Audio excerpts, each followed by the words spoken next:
La mozione impegna la delegazione trattante di FISM, il nostro presidente, a rendere partecipe il sindacato al tavolo di questo problema e a chiedere ai sindacati di farsi parte attiva con noi per chiedere un adeguamento dei contributi pubblici, così che possiamo dare una migliore remunerazione al nostro personale senza però scaricarlo sulle rette alle famiglie. FISM, Treviso e Veneto hanno presentato nei giorni scorsi una mozione approvata dal Consiglio nazionale per la delegazione trattante della federazione, impegnata nel confronto con i sindacati per adeguare gli stipendi degli insegnanti. Una necessità condivisa dai gestori delle scuole paritarie, che però evidenziano come ogni aumento della retribuzione si rifletta su un incremento delle rette per le famiglie, e questo in mancanza di un adeguamento del contributo pubblico.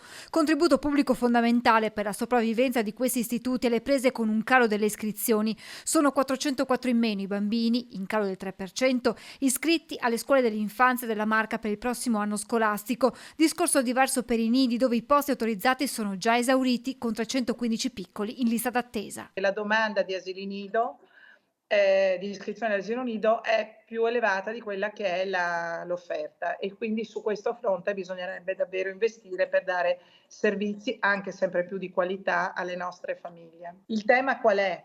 Che in altre parti d'Italia, avendo pochi posti pubblici e privati, c'è un grande investimento pubblico di risorse per costruire nuovi nidi e per la loro gestione, mentre in regioni come il Veneto, dove molta dell'offerta è di posti privati no profit come i nostri, arrivano molti meno fondi. Di fronte a questi numeri, le scuole sono costrette a riorganizzarsi con una diminuzione delle sezioni o addirittura con la chiusura degli istituti. Chiuderanno a settembre qui in provincia di Treviso 2 scuole dell'infanzia paritarie, quella di Mosnigo e di Moriago, entrambe in comune di Moriago della Battaglia, dove il comune ha costruito una nuova struttura ma sarà gestito da una cooperativa. Intanto, in occasione del secondo corso di formazione per le insegnanti FISM di Treviso, è emerso dalle stesse dipendenti l'esigenza di un codice di condotta etico per il personale di nidi e materne. Le maestre hanno presentato 12 principi deontologici che vanno dall'integrità all'imparzialità, dal rispetto della privacy all'uso dei social media. Quest'ultimo aspetto di grande attualità dopo il caso della maestra d'asilo con un profilo su OnlyFans.